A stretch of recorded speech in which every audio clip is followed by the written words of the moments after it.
E aí, internauta de Lenço Amarelo, beleza? Quem tá falando é o Bruno Torre do Clube Pioneiros do Vale, aqui da Associação Paulista Sul. E hoje a gente veio falar um pouquinho para vocês da nova especialidade da Divisão Sul-Americana, a especialidade de biossegurança.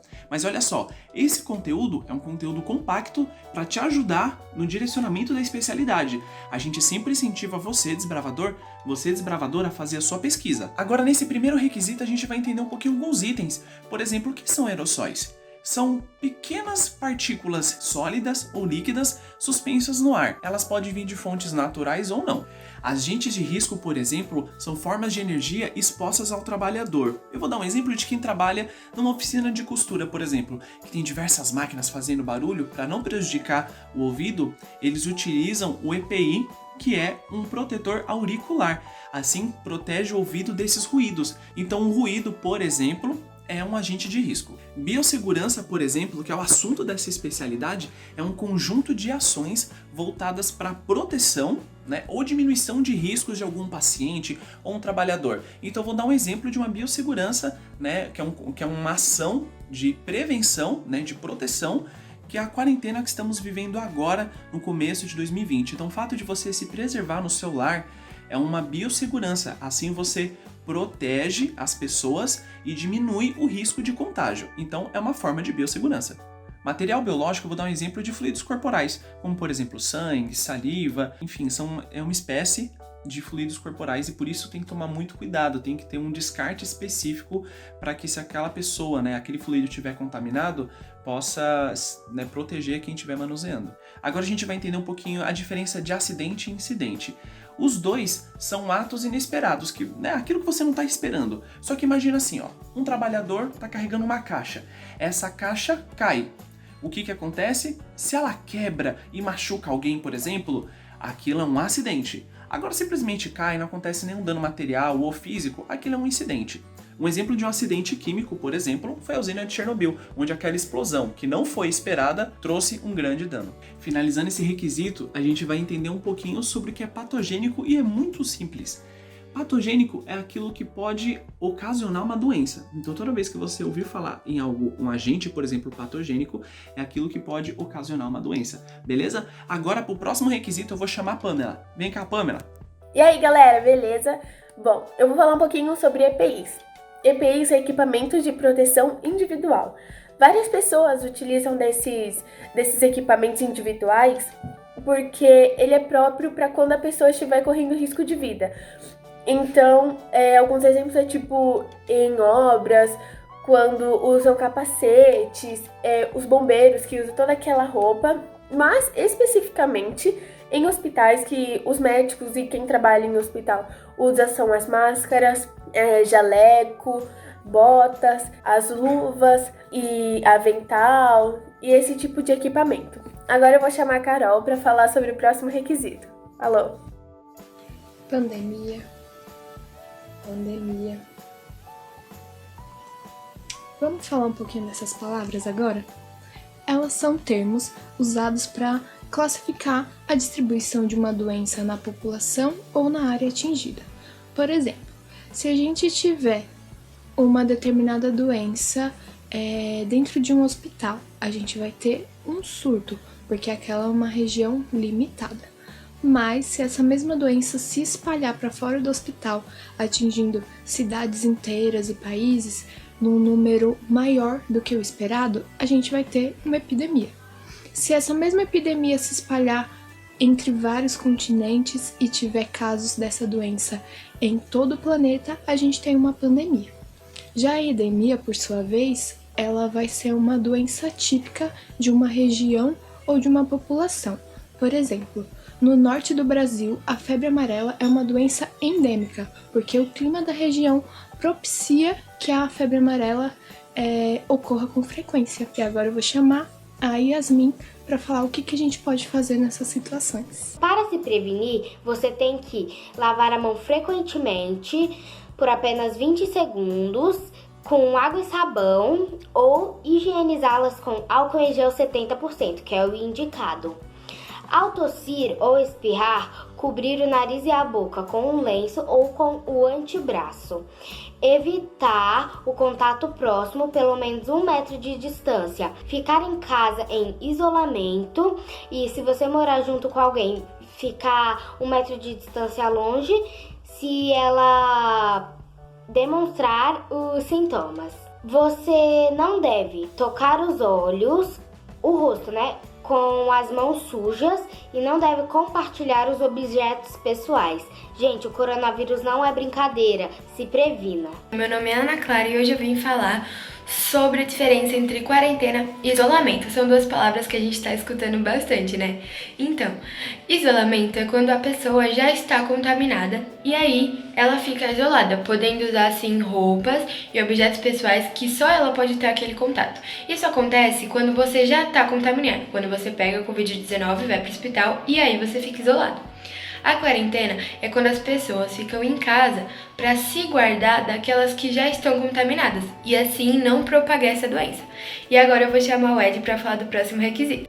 A gripe suína surgiu no México no ano de 2009 e tem por sintomas febre alta, dor muscular, dor no corpo, dor de cabeça, coriza, vômitos e diarreia. A infecção se dá através de uma pessoa contaminada que contamina a outra pessoa. E a pessoa que está infectada com essa doença deve ficar isolada e ser tratada com antibióticos. Cerca de 17 mil pessoas já morreram por conta dessa doença. Hoje existe a vacina trivalente, que é a prevenção dessa gripe. A gripe espanhola surgiu em março de 1918 e durou até maio de 1919. A imprensa espanhola deu grande ênfase a essa gripe, por isso ela tem esse nome, mas não porque ela surgiu na Espanha. Não se sabe ao certo onde ela surgiu, mas acredita-se que surgiu nos campos militares dos Estados Unidos, Reino Unido e China. Cerca de 50 milhões de pessoas foram infectadas e morreram por essa doença. E tem por sintomas febre, calafrio, cansaço e dores musculares também. Agora é com você, Eric. E aí, pessoal? Bom, nesse requisito eu escolhi falar sobre a AIDS e eu vou começar falando sobre os sintomas dela. Os sintomas dela são febre alta, tosse seca, dor de garganta e mal-estar no corpo. A forma de contágio dela é por relação sexual e compartilhamento de agulha que estejam portando HIV. Não existe cura, mas existe tratamento e também não se sabe o certo o ano que surgiu ela, mas foi na África Central por meio de macacos e se tornou uma pandemia depois de um tempo. Para se prevenir, se precisa ter o uso de preservativos, sempre usar luvas quando for manipular alguma ferida e ter agulhas e seringas descartáveis. Agora eu vou chamar a Alice, onde ela vai falar um pouco sobre vacina. A vacinação age como estimulador do sistema imunológico, para que nosso corpo crie anticorpos contra doenças e entre diversas outras coisas. A importância de ter a vacinação em dia é porque você pode proteger e ajudar as pessoas que estão em volta de você para não pegar nenhuma doença. E também para você mesmo se proteger. Agora eu quero chamar aqui a Débora, que vai falar um pouco sobre lavagem das mãos. Primeiramente, vou mostrar para vocês nesse requisito como deve ser a lavagem efetiva das mãos. Mas antes vou mostrar como a gente costuma lavar a mão. Vou utilizar uma tinta numa luva. Quando a gente lava a mão, geralmente a gente faz assim, né?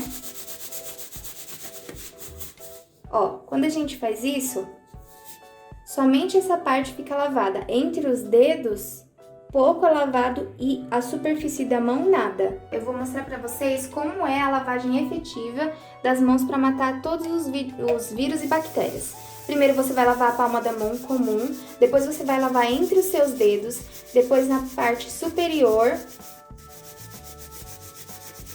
Depois você vai lavar a ponta dos dedos e essa parte assim. Depois a ponta dos dedos e essa parte. O dedão, da mesma forma. Depois você vai lavar o dedão. Depois você vai lavar o pulso. E enfim, você lavou toda a sua mão.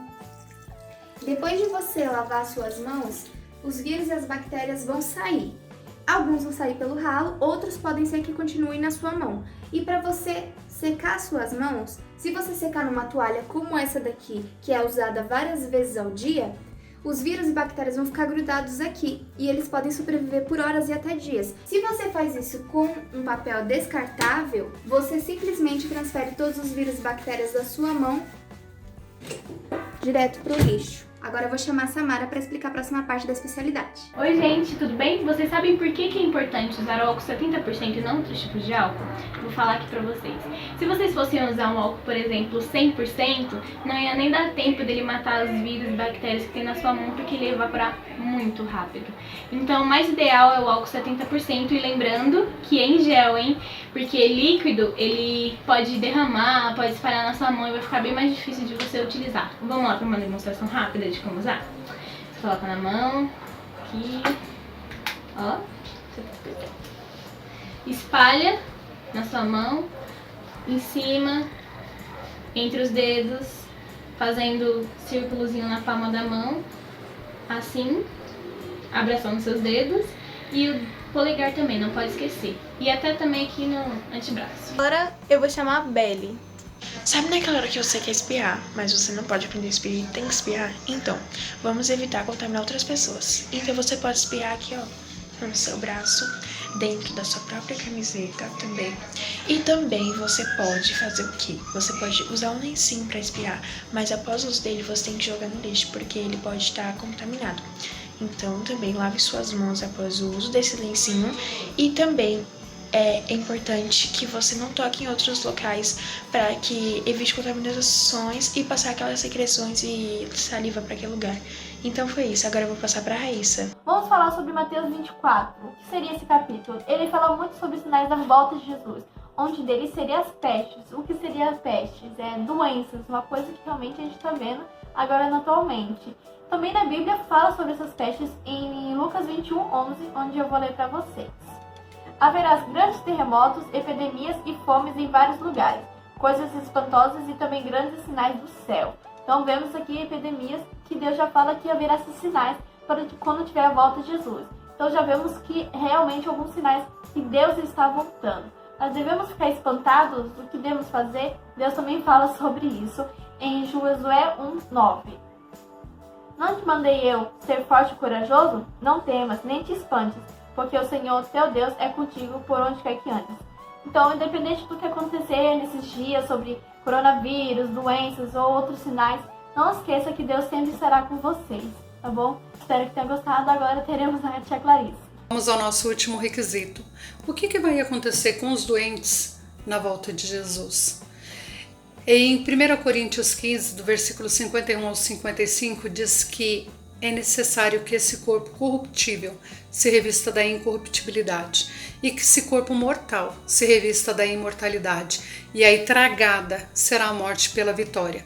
Em Apocalipse 21, versículo 4, ele enxugará dos seus olhos toda lágrima, não haverá nem morte, nem tristeza, nem dor. Todas as coisas antigas já passaram. Em Apocalipse 22, versículo 13, eu sou o Alfa, o Ômega, o primeiro e o último, o princípio e o fim. Quem diz é o próprio Jesus. Que esperança maravilhosa. Mas o requisito é para ler 1 Coríntios 15 e Apocalipse 21 e 22. Aí eu convido para que vocês leiam e vocês possam fazer a sua reação à leitura. Um beijo no lenço de vocês. Fiquem com Deus. Turminha, espero que vocês tenham gostado demais da especialidade e lembrando que foi falado no começo do vídeo, hein? A nossa intenção é trazer um conteúdo, um direcionamento para você, desbravador, e estudar os requisitos, fazer suas pesquisas e trazer bem legal para o seu diretor, para o seu instrutor e seguindo os padrões do seu clube, da sua associação, da sua região, desenvolver um ótimo trabalho e conquistar a sua especialidade, tá bom? Então, até a próxima e até mais!